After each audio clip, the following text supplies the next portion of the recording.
So I have so many screens open. Okay, so just wanted to confirm if everyone can see my screen.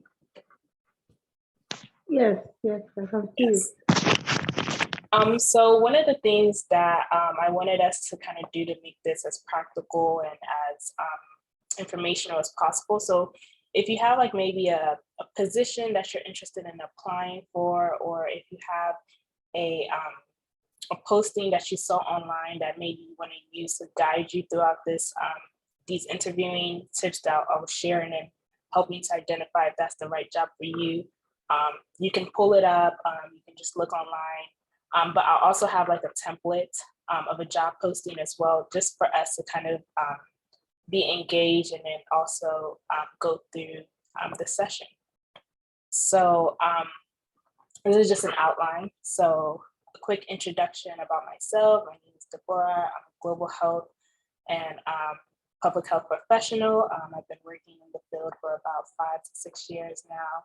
I'm focusing on COVID efforts, international COVID efforts through USAID in partnership with Gavi, COVAX, UNICEF, and all. I've been working there, but my main interest and my real work is related to maternal and child health. So that's just a little bit about me. And of course, one, I guess it'll be good to just go around and everyone can introduce themselves, because I only met Queen, I believe, but maybe I've met others and I just can't remember. So you can introduce yourself, your interest, and what do you do? So anyone want to be a starter? Okay, I think I can go first. Lois just dropped off. So my name is Queen. I work with Strong Enough Girls Empowerment Initiative as a program manager. I recently promoted to program manager. Yay. And okay, so my interest is in adolescents and women in general. And as I feel daily becoming clearer to me, like what I'm passionate about, and even like the issues. I feel this group of people have like a lot of issues, and they are also very vulnerable. And most times they don't even speak up for themselves. So I think that's why I'm really passionate about them. And also I'm a woman as well, so I'm also interested in how we can become more proactive about the issues women are facing, and then provide solutions to them before they become disasters or epidemics like what we already have on ground. So yeah. Thanks for sharing, Queen. Tolu, do you want to share? Introduce yourself. All right. Okay, this is Tolu Oyeni. I'm a teacher at the university in Nigeria. I teach French. I'm a mother of a wonderful boy. Then I'm a loving wife. So I'm passionate about girls, about women, and I think I enjoy volunteering a lot. Just that my work has not been allowing me to do that. So anything that deals with gender-based violence, I tend to volunteer to like make things better in the society. So that's all. Great, it's nice to meet you, Tolu, and hopefully I'll maybe coming to you for some French skills, because mine isn't really French. But right. Thank you, Queen. Thank you, Tolu, for introducing yourself. So let's start off. I did have a poll question, and I guess since there's just not many of us on here, we can just kind of answer it ourselves. But and I think one more person has just joined or is in the waiting room. So I just submitted them. Hello, Chidera. Hope you're doing well. Hope you're doing good. So I guess the first poll question for you both or for everyone here is, how many times do you find a position that you're interested in, you believe you're qualified for, but you never get feedback regarding the interview. So you come in, you start you find a position, but then you typically do not get some form of feedback regarding interview. Does this happen to you? Not very often. You always make it to the interview round.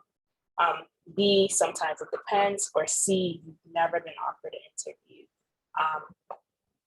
as to date. So you can either type in the chat A, B, or C, which one correlates more with you. And if you want to speak up, happy to hear it. Okay, for me, it's sometimes.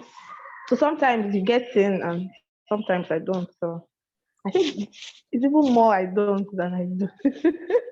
The more that you don't do, you do. Okay, okay.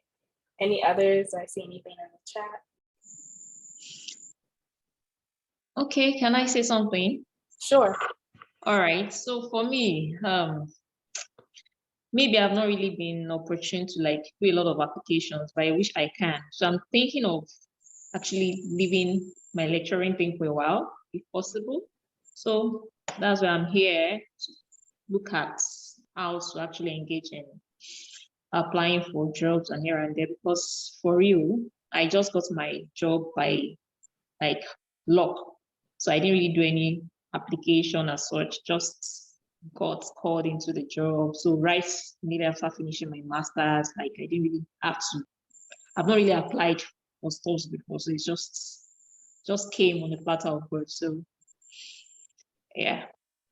Yeah, that happens. You know, sometimes you just get that position by luck or just by chance, and then you're trying to figure out best how to navigate. Yeah, you're one of the lucky ones. All right. If no one else wants to share, let's talk about how we actually get into that interview stage. So, one, just even finding a position that you're interested in, it takes time. It takes a lot of searching, again, especially if you're transitioning from a career. So congrats on even making that first step of finding the application, finding that position that you're of interest to. So I want to talk about getting your foot into the door. And this happens through your resume, your application, and then we'll also talk a little bit on networking, which is something that happens a little bit outside of this scope. So one, with your resume, I'm not going to talk too much about what your resume should consist of, but really make sure that it is limited to about 1 page. If you need to add more, 1.5 page, but no more than 1 page. Ensure your degree, your relevant work experience, volunteer experience, skills are all listed in your resume, because what's going to happen is sometimes your resume can go through an automated system, or it can be something that is directly going to be handed to the hiring manager or whoever. So make sure that you listed all the information needed. You want to make sure you tailor your work experience and your volunteer experience to the position that you're applying for. So for example, if I am applying for a international development position, I want to make sure that I have included some work experience and volunteer experiences that are related to international development. You want to make sure that you're highlighting your key accomplishment, your impacts in your prior and current position. And then also, one tip that I like to suggest to people is actually including objective statement or a personal statement, very small, no more than 4 sentences. And this assess recruiters and shortlisting candidates for interview. So a lot of times I actually support my team or the teams that I've worked with in the past and even currently with shortlisting candidates.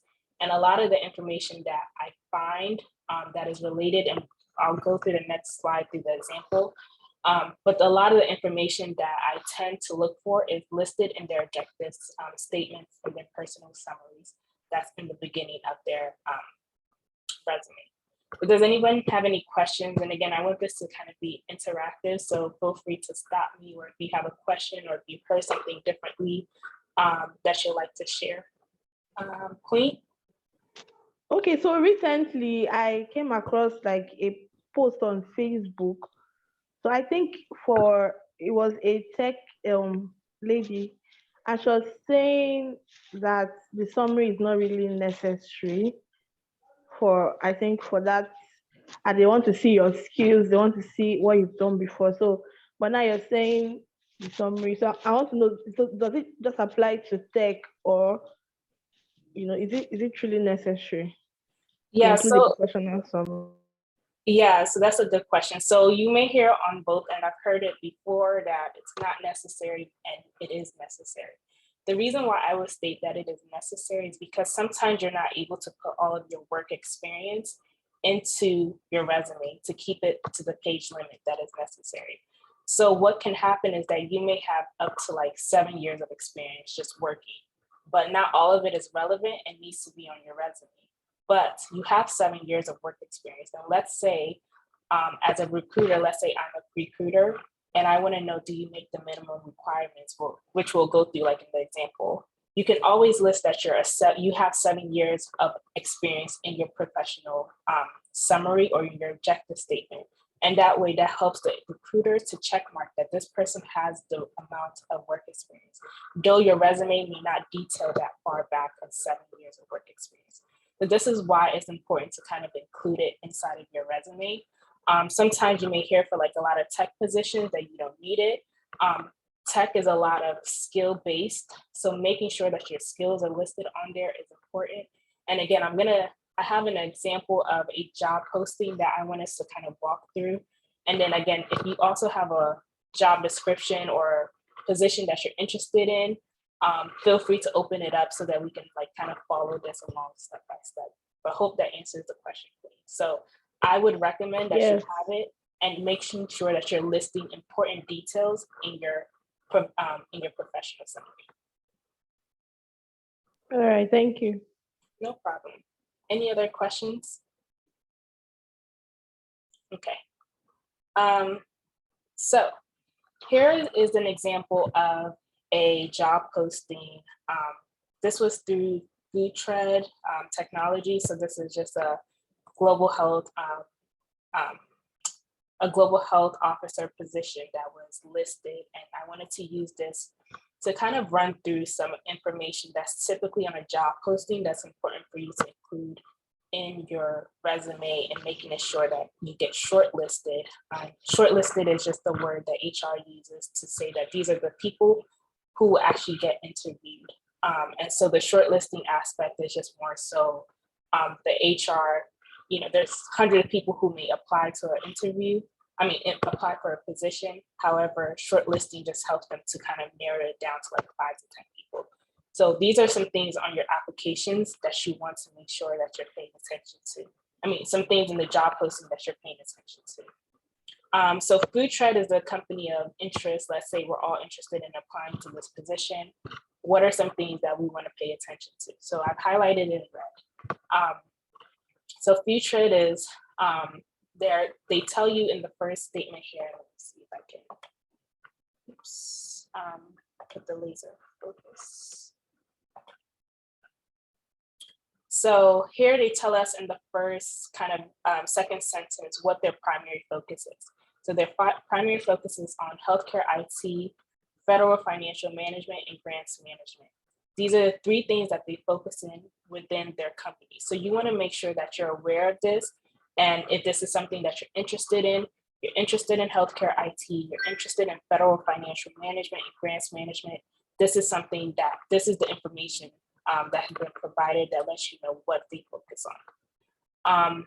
The next part tells you that they provide full life IT service to federal agencies.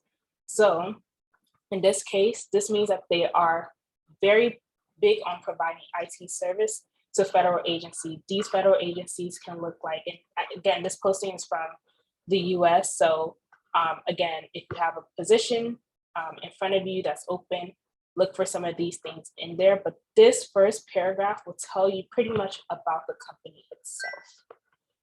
The next part will tell you what the role will be doing, a brief summary about what the role will be doing.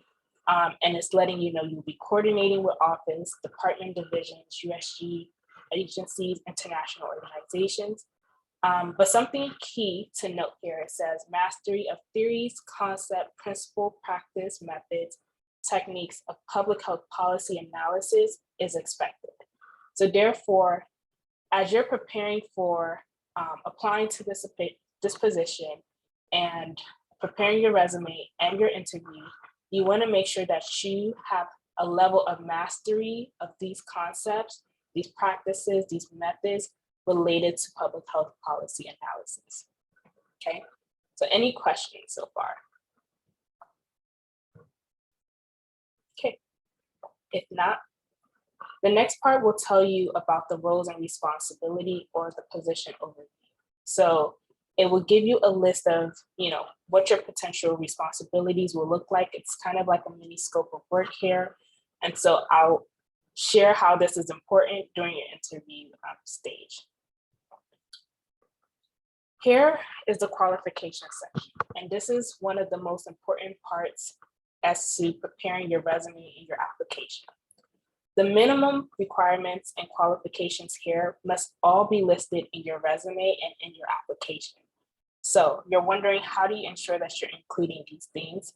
You want to make sure that you included your bachelor's degree or your BS, your BSc, your BA, somewhere at least at the top part, because what people or HR will be doing is check marking. Do you meet the minimum requirements? So do you have a bachelor's degree?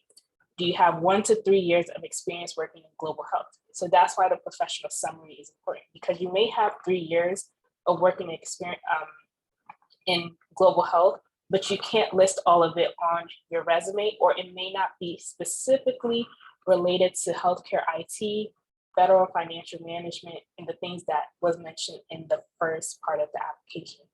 But you can always share in your summary, you have 3 years of global health experience, or you have 3 years of experience related to whatever it is that they're looking for.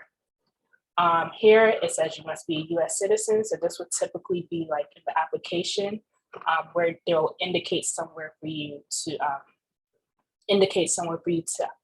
share whether you're a US citizen or not. A tip on applying to positions. So let's say a position, especially in the US, let's say a position is based in the US and they're open to sponsorship. Including your address in your resume may not be the best thing, because they would prefer for someone who is based in the US so that they don't have to go through the long sponsorship process. But once you're able to get to that interview phase, get them to like you, get them to love you, they are going to be willing to do so. But if your address is there and you're outside the country, most likely they would not want to continue, because they know that's a long process. So that's just a tip. Just wanted to note that as well. Ability to work in a fast-paced, high visibility setting. So this is really just sharing, can you work with have you worked with executives? Have you worked with senior level management? Do you possess a degree of political savvy? So you may not write this exactly in your resume, but you want to use these words exactly in your resume, but you do want to make sure that you're explaining that you've worked in a fast-paced environment, you've worked in with executives, things along those lines. You want to show that you have good English communications. Here, meticulous organizational skills. So again, these would be listed more so in the professional summary, because you can't say detail oriented, but you may put that in your professional summary, that you're a detail oriented individual, or some that you pay attention to details, or your organization skills. In your skills sections, you want to include that you have a knowledge of professional Microsoft Office. So that's something that you want to do. Here, strong initiative to undertake needed tasks. So you want to share that you have the ability to be a leader, or your leadership abilities. Handling multiple projects simultaneously. Again, all of these things should be listed somewhere easy to find. So these will be what HR will typically just check off to see, yes, okay, this person makes a minimum requirement. Now, there's always the preferred skills. If you have these preferred skills, make sure that you're including them. So if you have a graduate degree, here they're asking for government contracting and consulting experience. They want someone who has worked in the desired region. So making sure that you're highlighting these things in your resumes, and then the bilingual skills. The HR would typically look for the minimum requirement. And then if the list is too long, they'll move forward with people with the preferred skills. So that's a tip as well to just note. So any questions about what I mentioned so far? I have another question. Sure. So, you know how they always say you don't have to have all the requirements. Mm-hmm. So now that you are saying all these minimum requirements, can you apply even if you don't have them? Or Yes, always apply. Don't short yourself before someone has told you no. So even though these are the minimum requirements that they're looking for, what may happen is that no one has the minimum requirements. However, they still need to fill that position. So some things like, okay, you may not have worked in a fast-paced environment, so that may be something that they'll cross out. So they'll begin to just shortlisting is more so being able to like get at least 4 to 5 people. So let's say they don't have anyone with all of these minimum requirements, then therefore they'll continue to move forward. Some of these minimum requirements too are things that you need to have the ability to do. So for example, you may have not worked on multiple projects simultaneously, but they didn't say you have to have it, and you need to have the ability to. So therefore, it's not something that you may actually have to put on your resume. But again, as you're being shortlisted, a lot of times I can say the top 3 that they will check off is the bachelor's degree, your years of experience, and your US citizenship. So, well, for this position, these will be the first 3. Next, they'll move on to your written communication, your proficiency in Microsoft Office, and then some of the soft skills like working in fast-paced environment, leadership skills would be some of the things that they then becomes preferred. Does that answer your question, Queen? yes, thank you. No problem. Any other questions? And are we all following along? Okay. All right. So next part that I want us to move into is, what is the average amount of time you prep for an interview? So for you, within 24 hours of the interview, I put something together, I start preparing. A little less than 2 weeks, or I have not prepped for an interview before. So again, you can come off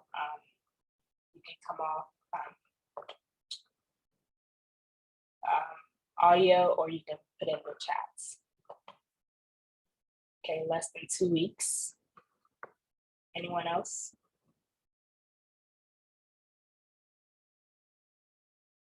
Only one person preps for interview, no one else. Do we not prep for interviews? Do we do a quick turnaround?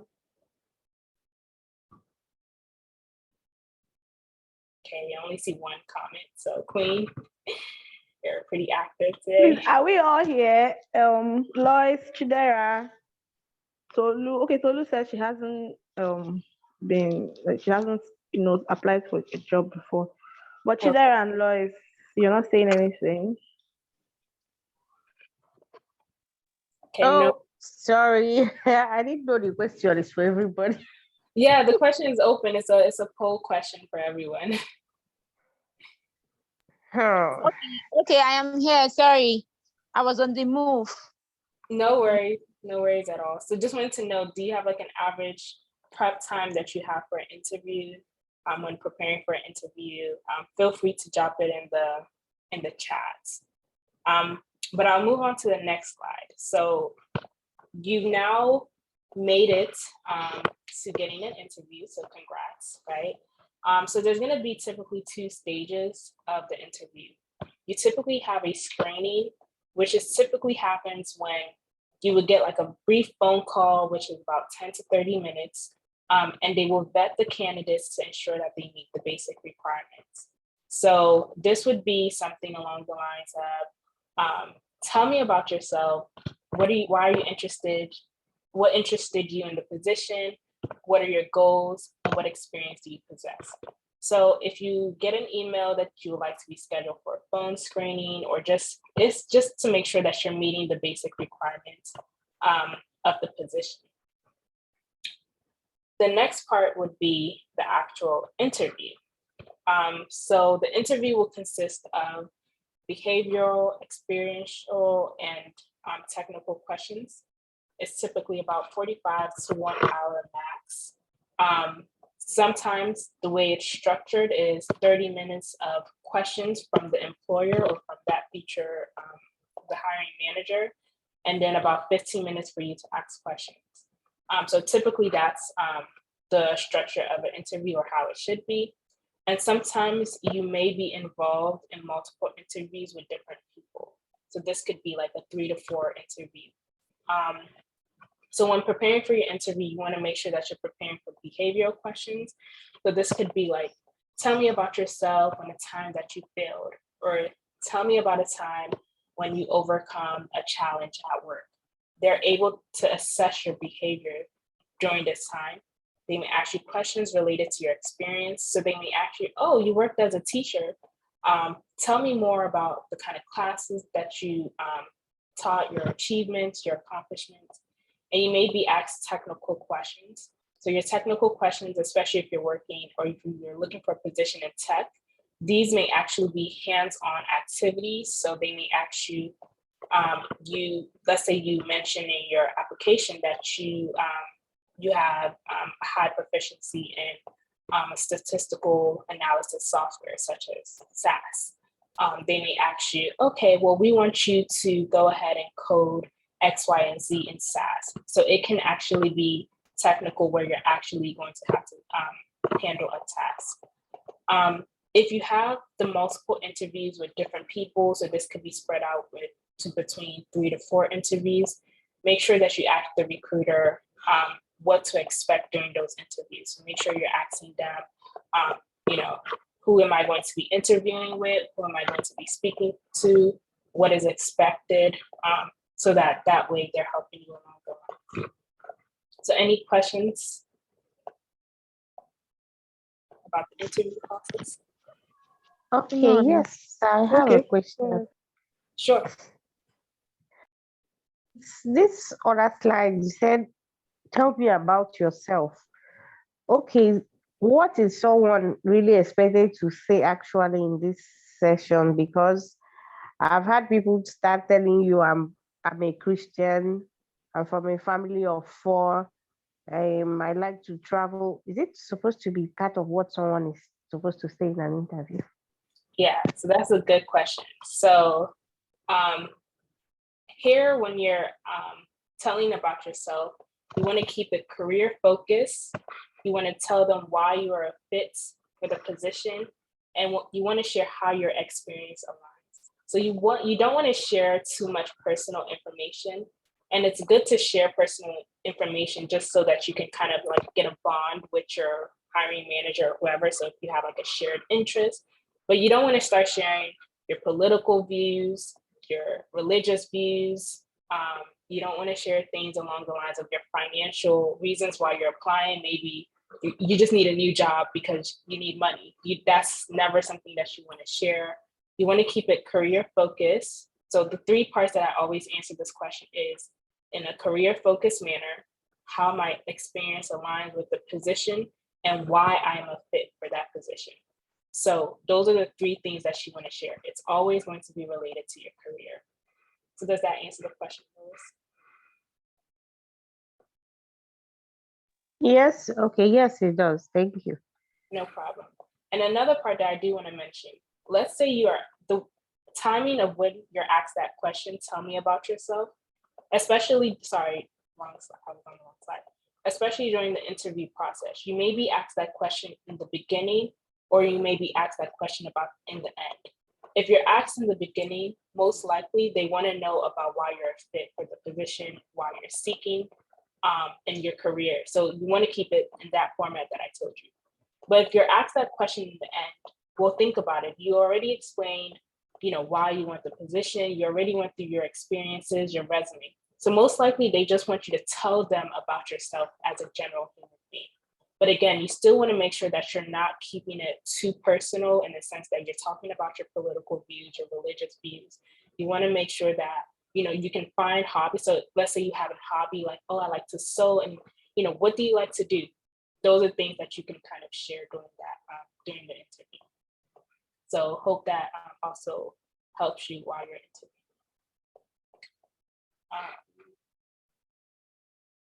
Are telling stories. I think you should learn the art of telling storytelling in order to talk about it. Yes, that's also true. So being able to tell a story and your brand pretty much is what you want to be doing. Queen, I think you had a question as well. No, I don't. Okay, all right. So how do you actually prepare?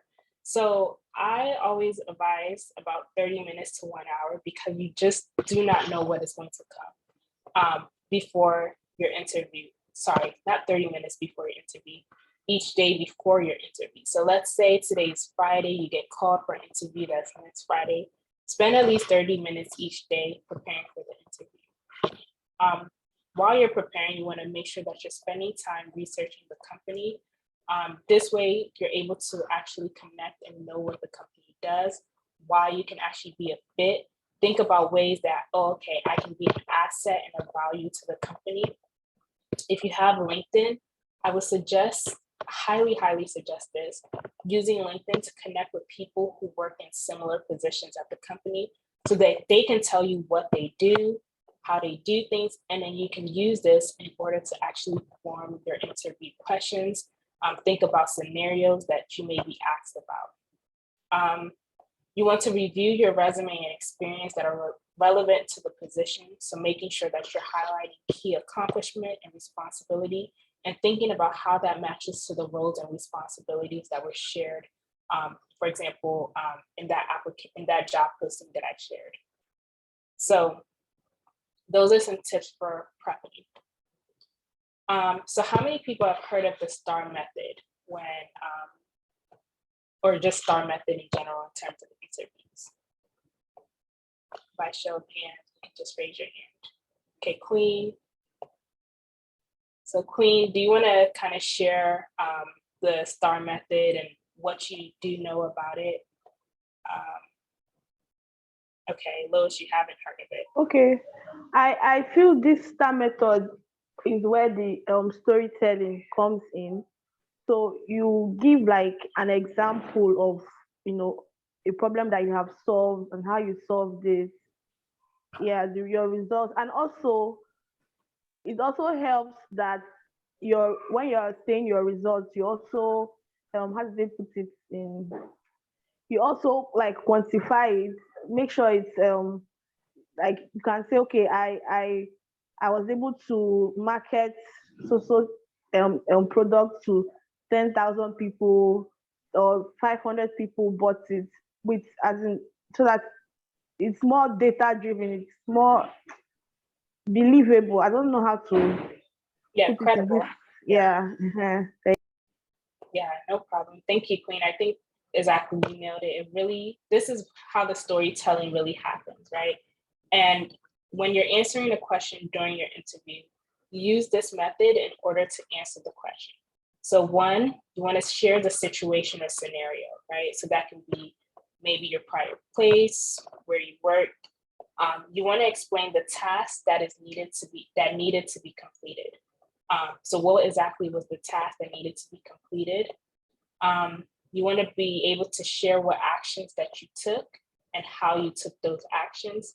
And then lastly, you want to share the results or impact or accomplishment from that situation and from that task. So therefore, that's when that measurable, quantifiable results really come in. So did you increase sales by 50%? Were you able to increase, by being a teacher? One of the things, I also used to be a teacher as well. And one thing I would always include was that, in our assessments that we did with the children, with the kids that I work with, I would include how did I increase their scores, their average test scores. So those are things that you can highlight when you're actually giving an interview, when you're sharing an interview. So Any questions on the STAR method? So we're gonna kind of do an example one. So I need one volunteer who would be interested in being interviewed, I guess, quote unquote, interviewed, to answer a question that I have in the STAR method. Anyone confident? Any brave souls? If not, I may just choose and call on someone.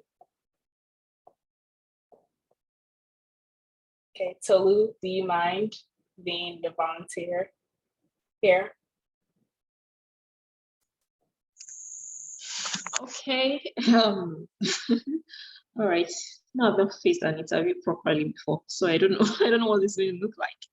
Yeah, no worries. So what you want to do, I'm going to ask a question, and then what you Okay. want to do is try your best to answer that question in using this format.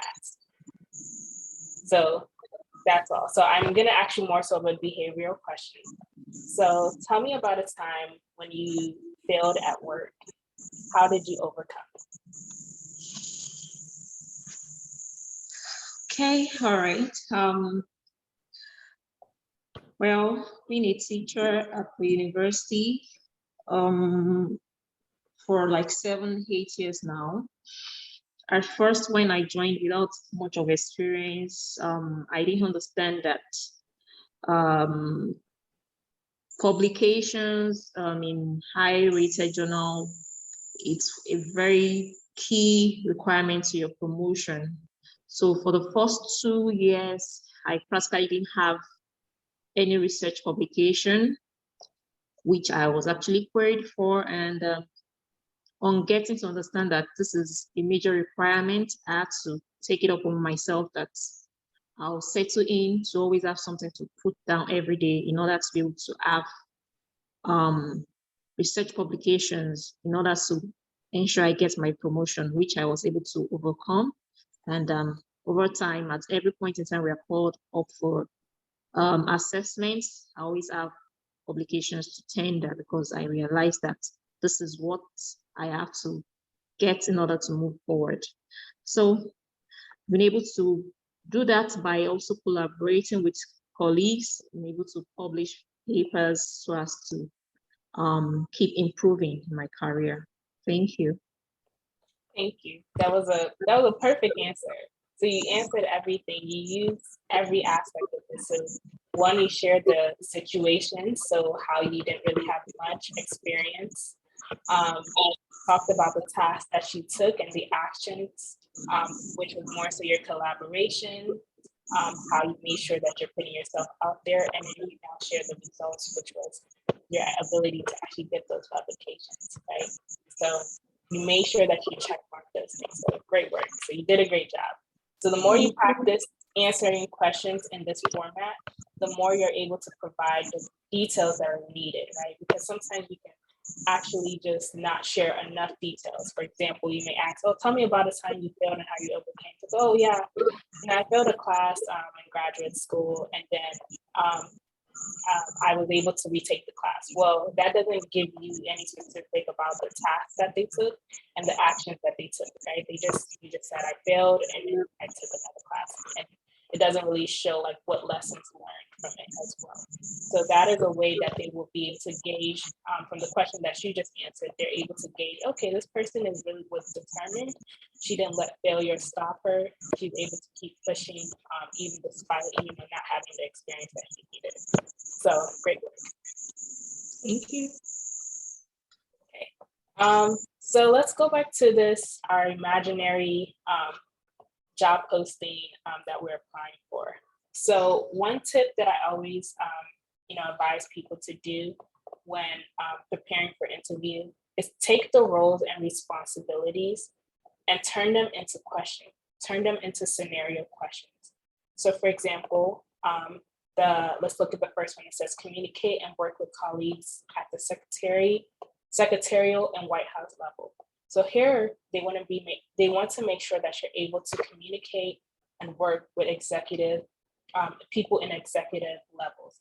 So therefore, they may ask you, tell us about a time when you work with high-level seniors or executive seniors, you're able to then form responses to such a question that could appear on your during your interview using the STAR method that we talked about. Another one could be, tell us about a time when you provided responsive, reliable, and respectful customer service and during a fast pace or a under pressure. So this helps them to know, can she work under pressure? Are you still able to provide really good customer service even when there's a lot of things going on? Or do you, so think about scenarios that you have worked in similar responsibilities that are listed in the application and in the job posting, and making sure that you have a response for each time or each scenario. So any questions about that? I know time is running out, but I'm just going to quickly also touch on some things as well here. So remember here, it talked about you needed to have masteries what is expected is for you to have masteries of your theories, concept, principle, practices. So if you're applying for a position that tends to have these type of theories and practices, concept, make sure that you're incorporating those theories and concept and principles as you're answering questions within your interview. So make sure that you don't just not share anything about this, but for example, in the position, in the roles and responsibilities, it talked about if you can identify opportunities for continuous quality improvement and practical suggestions. Make sure that you're aware of some of the theories, some of the concepts around continuous quality improvement, so that when you're asked, you're not caught off guard and you're like, well, the last time I remember revisiting this was maybe when I was in grad school or when I was in school. So make sure that you kind of have these concepts in your mind. So that's why it's good to use 30 minutes to 1 hour to prepare before your interview. Not before the day before, but as you're leading up to your interview. So what are some common interview mistakes that happens during the interview? So one of them is neglecting your prep and neglecting to prepare for the interview. 2, not dressing appropriately. So again, you may be called for a virtual interview or you may be called for an in-person interview. If you're going in for an in-person interview, make sure that you're dressed well, business casual to business formal. And if you're going to be on a virtual interview, at least making sure that from top up to where they can see you on camera is you're dressed appropriately. Something I always make sure I do is I dress all the way fully up. Not like I'm going to, a party or something, but making sure I'm dressed, business formal, because it gives me the idea that, okay, I'm actually, going in. It makes me feel more connected. Not sharing enough details. So this happens when you do not follow the STAR method. And so therefore you don't give enough details when answering the question. And therefore they're kind of like, well, what tasks, what actions did you take? And then it's kind of like, this person really, we can't gauge how she can respond to something. Talking about too many personal information. So Lois, this goes to the question, when you're asked about yourself, making sure that you're not going too deep into personal information. So they may ask you, oh, why are you interested in this job? Never say, oh, because I need money, right? But at the end of the day, yes, you may have a financial situation, but never share that you need money or I'm in here for financial gain. You want to make sure that you're always connecting what your whys to the company's mission, values, and core practices. You're unable to answer questions, so always try your best to answer questions, even if it's a question that may catch you off guard. Do not say, oh, I don't know. Answer the question to the best of your ability. Try to think of a similar scenario. If you have not been, if maybe you may not have a work experience, think about other experiences that you can tie into. So for example, a lot of you have mentioned that you're interested in, like you love volunteering with women with adolescents. So you may be asked a question, think about some of the times that you volunteered. If you can't think of a time when you volunteered, think about a time when you actually, think about a time when you, a class project, that's what I want to say. Think about class projects, think as far as you can, and do not leave any questions unanswered. Yes, answer the question to the best of your ability. Being late to the interview. So making sure that you, if it's in person, arrive 10 to 15 minutes late. And if it's a virtual interview, making sure that your laptop or whatever you're using is connected to a power source, making sure that, or it's fully charged, making sure that you have good internet connectivity, making sure that your camera, your audio is working. So I would suggest actually coming to the platform that you're going to use at least 30 to 45 minutes beforehand, just to check if everything is working. Criticizing your former or current employer. So maybe you just don't like the job that you're working at now. Never during your interview, go ahead and start bad mouthing them. Oh, I don't like my job. My manager super micromanages me, different things like that. Do not criticize your former or current employer because one, there's connections. Never know how these people have connections. And then two, it can either show that if this person can badmouth their current and former, they're able to badmouth even us if they're in a negative situation. The last part is not asking questions at the end of your interview. So any questions about these common mistakes? Yeah. Yes, please. Yes. Okay. I'm really surprised. Not asking questions at the end of the interview. Must I ask a question? What if I'm satisfied and I don't have anything to ask? Great questions. That's actually going to lead us to the next section we're going to talk about. So the next part is it necessary to ask questions at the end of the interview? So Lois, you're saying it depends. What if I don't have any questions? Tolu, I see you're off mic. Do you want to say something? Okay. Oh, all right.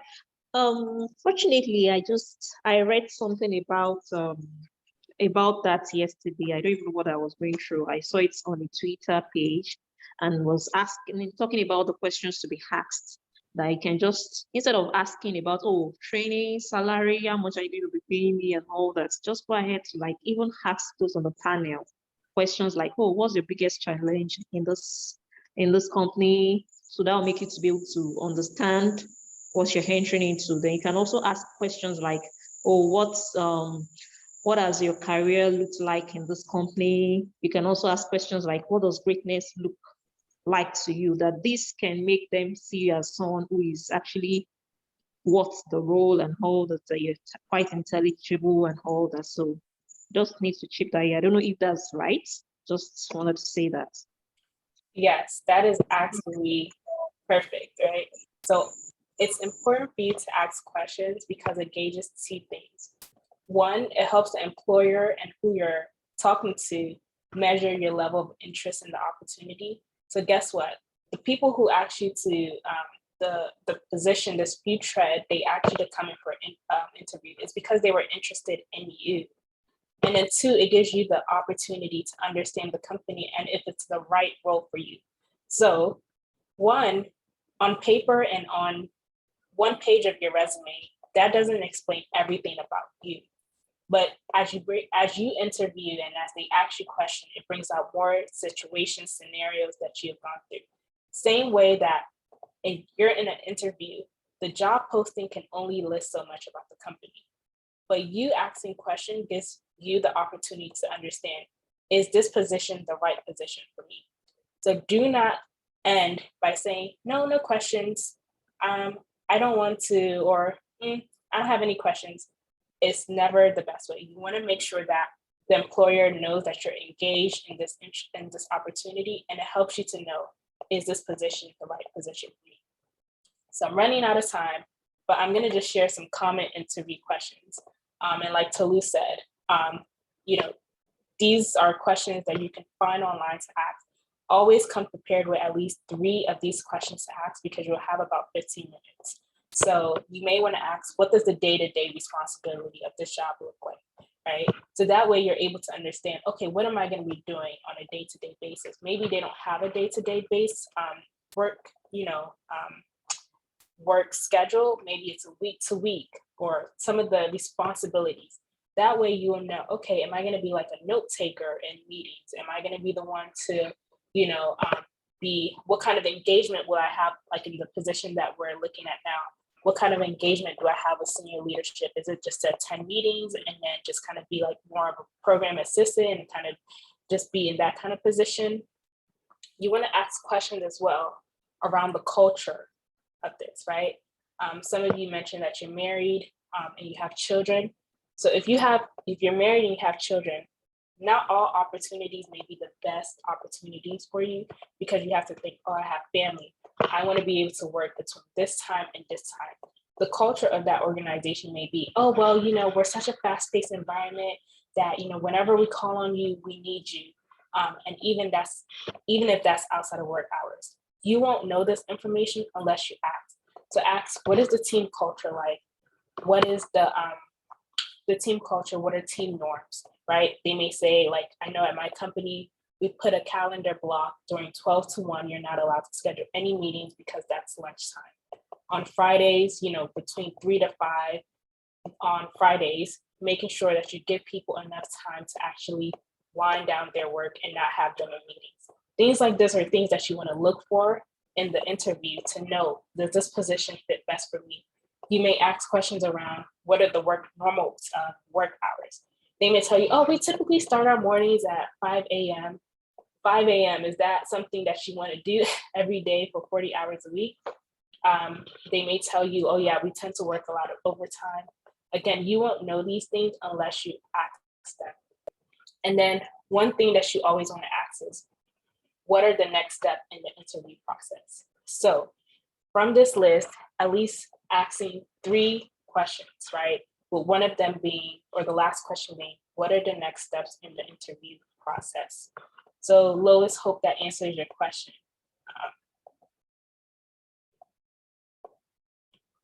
Hopefully that answers your question. You can just let me know in the chat. Okay, I have a question. So if they don't bring up your salary, is that supposed like a question you can ask? Good question. So one, and I probably won't go too much into the salary negotiation, but I can share a resource.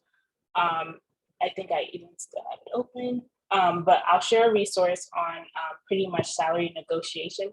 But you never want to be the first person to lead in the salary negotiation or salary conversation. So never share, sometimes they may ask you the question during the interview, such as like, what's your salary range? Never tell them the salary range. Always reflect or deflect and ask, well, can you give me a range of which this position, this typical salary would be? That way, you're not lowballing yourself before you come in. So therefore, you may say 60,000, but the salary range is 75 to 80,000. Therefore, you can negotiate up to 90,000. So never actually go in ahead of the interviewer when it comes to salary questions. Allow them to take the lead, you listen, and ask questions. And I'll talk about this here. So one, and let me just put the link to that, how to like salary negotiate. It's for women. I've taken the class, it's free, and it's very helpful. So if you have a chance, do it. I used this and it was very, very beneficial. But so what do you do after your interview? So one, you want to make sure that you send a thank you note. This will help you to stand out. Sending a thank you email or thank you note to the people who were part of the interview is so important. In your thank you note, make sure you're saying thank you to the person, some of the things that you learned, how your skill, if there's any skills or something that you left off during the interview, mention how you can, assist, and then let them know that you're expecting to hear back from them. If a recruiter was involved, follow up with your recruiter if no response is given back during the timeline. That's why it's always important to ask, what are the next steps? Sometimes you may hear, oh, the recruiter will be in touch with you in the next couple of days. Sometimes you may hear, oh, we're really looking forward to, having you on board. These are the next step, and they'll actually tell you, oh, you need to go through background references, things like that. Always keep in touch with the recruiter. Ensure that you have contacted your references. So this is actually something you should do before your interview, and you should also do it after. So making sure that you're contacting them, letting them know, oh, I just applied for this position. I made it to the interview round. They'll be contacting you for reference. So make sure you have that in mind. And then negotiate your salary when the opportunity comes. So if that opportunity comes, they ask you, okay, well, and typically they'll ask you that question within the screening range. But again, making sure that you never take the lead in giving them a number. Never give them a number first. That is one thing. Always ask for the range so that you know how to negotiate, so that when the negotiation time comes, you'll be able to have, an expectation of what they're giving. And typically when they give that range, it's still a low ball, and you're able to negotiate higher than that range. So any questions? Okay. Queen. No, I don't have any questions. No. Okay. So some reasons for rejection that are sometimes outside of our scope or outside of our own performance. So it could be that there was an internal candidate that they were already planning to hire, but because they have to go through this interview process to make sure that they're being fair, equitable, equal opportunities, that's the reason why you may have been rejected. So this is why it's important to always network before and try to get your foot into the door even before the interview process. Get to know some of the people inside who can actually vouch for you. The position could have been posted for sponsorship purposes. So therefore, you may feel like, oh, this is a waste of my time. But again, I want to make sure that everyone understands that an interview, you going through the interview just gave you practice, it gave you confidence. And even though it may feel like, oh, I had my hopes up, I felt like I was going to be a good candidate, know that there's no opportunity that is a wasted opportunity. And then they're no longer seeking applicants. So they decided, you know what, we're no longer just going to hire for this position, and that happens. And so these are some of the things that are outside of our control. But again, want to make sure that, if you do get rejected, maybe you did your best, you feel like you may be so confused, like what happened. Note that these are some of the reasons why the application or your interview didn't move forward. So I want to start wrapping up, but one of the things I want us to understand when it comes to an interview is that the employer or your future employer or the hiring manager notice something in your resume and notice something about the story that you told in your resume to be able to select you for an interview. So congrats on even making it to that interview process, because that means that you actually are shown to be as someone that's valued to their company based off of the information that you've written down. So as you're going into your interview, be confident. Don't think about this position as, oh my gosh, like, I don't know what I'm doing here. It's okay to have nerves, right? But don't let the nerves overtake you. Be excited to talk about your work and your accomplishment. Always, always, always think about your accomplishment. That way you're able to actually share that you can actually make impact in the company that you want to go to. Do not disqualify yourself. Let them be the one to tell you, never be like, oh, I don't think I can actually even apply for the position. So your interview mindset really comes even before you make it into the door. It comes even when you're applying. Sometimes you don't meet all the requirements like Queen had asked, but that doesn't mean you should stop and not apply. It just means that you need to show why you can be of worth and value. And so it's important for you to know your value, know your worth. Going into an interview, do not go in thinking that, oh, I'm just desperate for a job. Don't be so desperate for a job that you just take on anything, right? You may hear things as you're, asking the interviewee questions, And you hear things and you're just like, oh, that sounds like a red flag, or that sounds like something that I don't want for myself. Don't be afraid to say no. If it's something that you know that, you know what, I'm a mother, I'm a wife, I have responsibilities outside of work. Know your worth and know your value when it comes to interviewing. So I'm pretty much done, but I just want to summarize kind of the take-home messages that I want us to get. So your resume and your application really does matter. Do not just send in any kind of resume. Make sure it's tailored to the position. Make sure you find positions that you have worked in that are similar. If it's project management, if it's communications, making sure that you actually tie it. You may think, I don't have any experience, or I don't have the experience and I want to make those changes. Talk about your actual current your positions in the form of the position that you want to apply to. So for example, I was a teacher for many years before going into public health.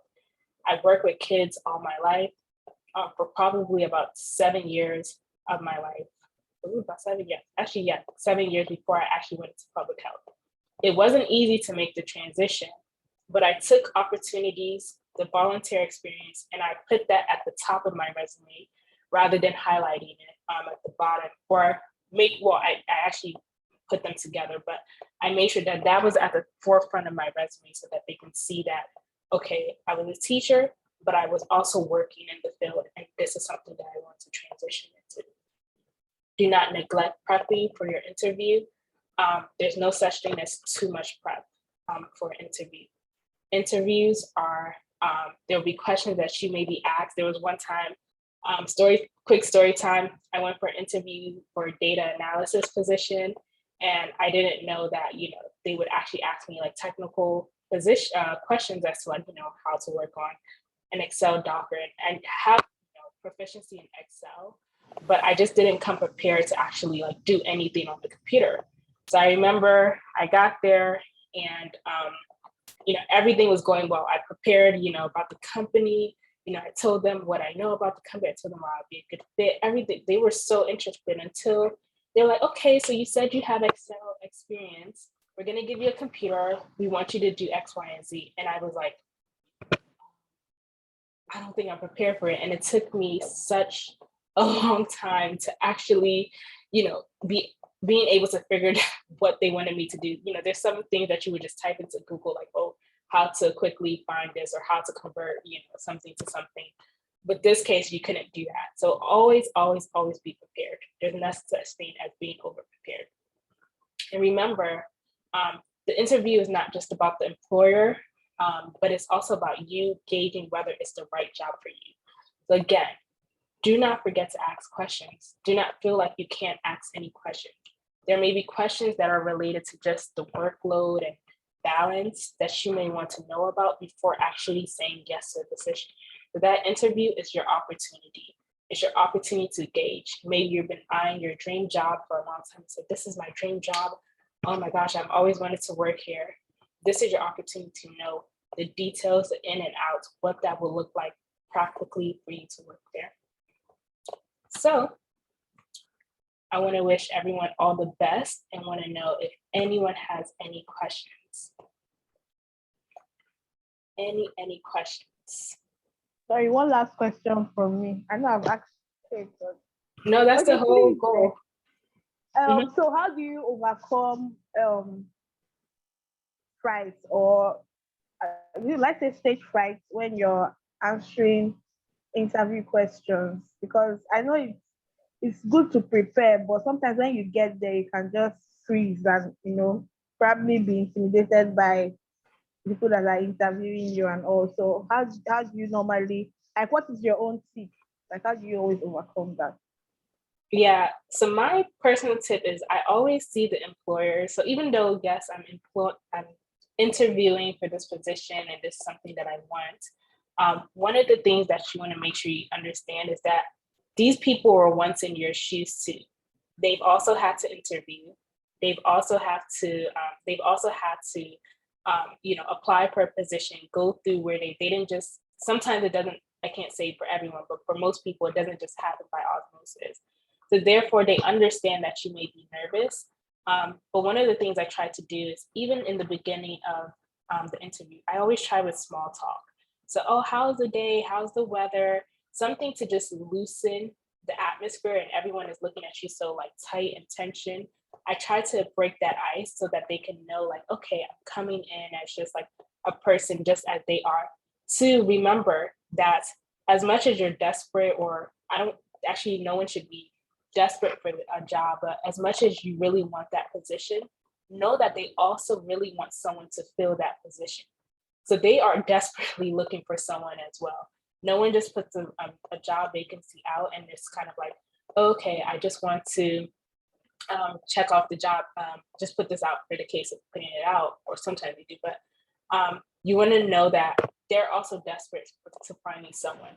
So the questions that they're asking you, and the reason they're looking for someone as well.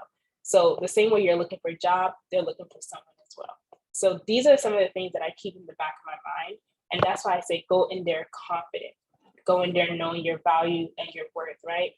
Don't answer the questions in a sense that like a robot, like, well, tell me about yourself. My name is this, that, and third.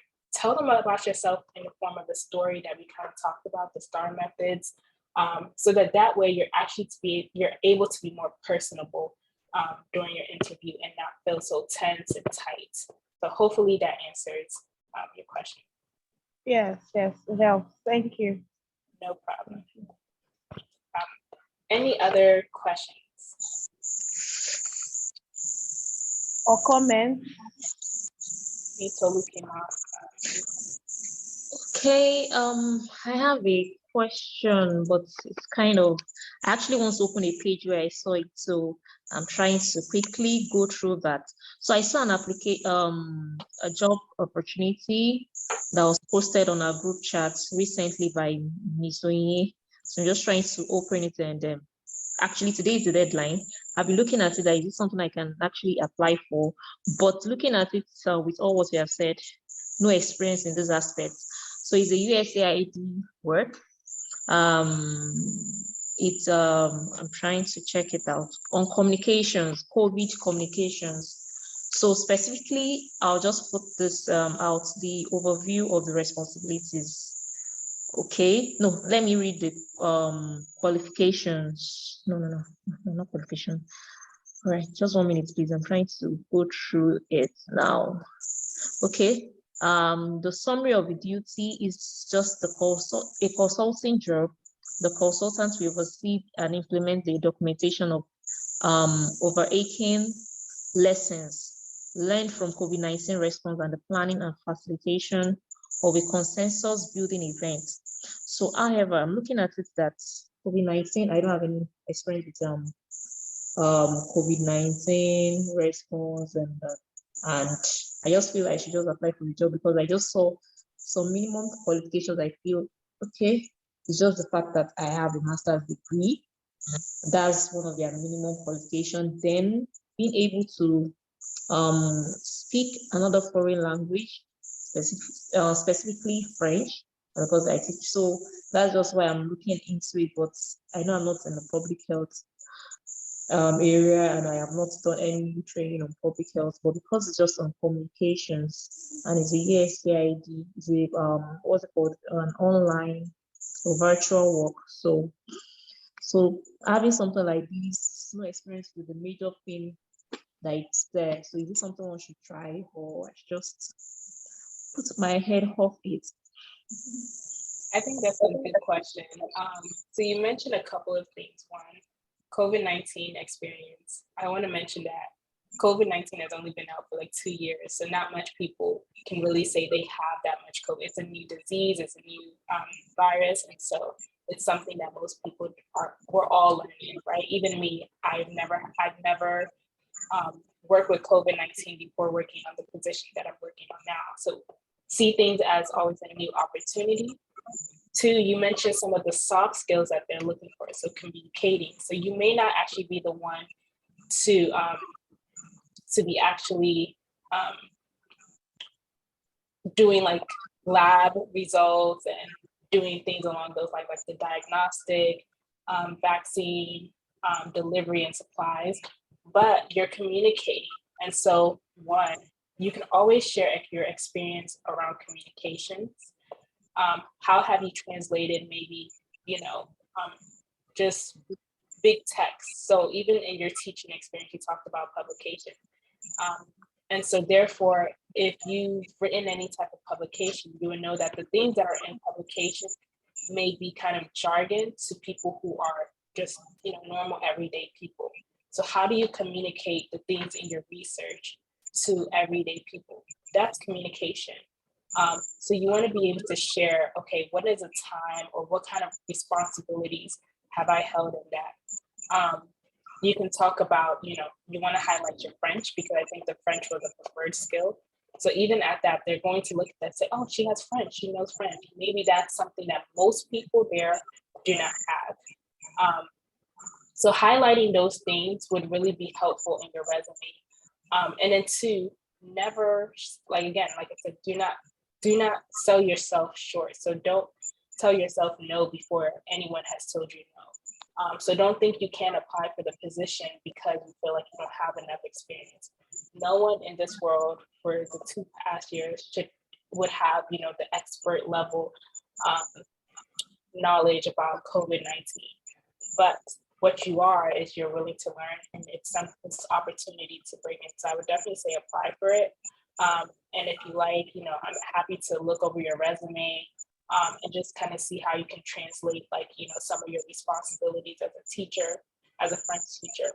Also, what are some opportunities, even as you're preparing for this, think about opportunities where you work that you can actually not change, but take on that could be a little bit more health focused. So maybe you just teach French and that's it.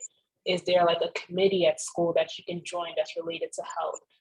Is there a working group? Things along those lines. It may seem like it's additional work, but again, if it's something that you're interested in going into, it's good to always include it.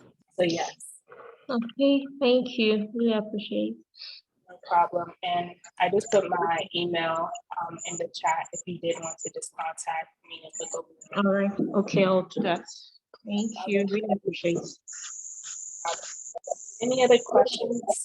I know we're a bit over time, but I'm happy to stay on for about 2 more minutes or so, 3 more minutes for questions. 3 more minutes, going. Should I say gone?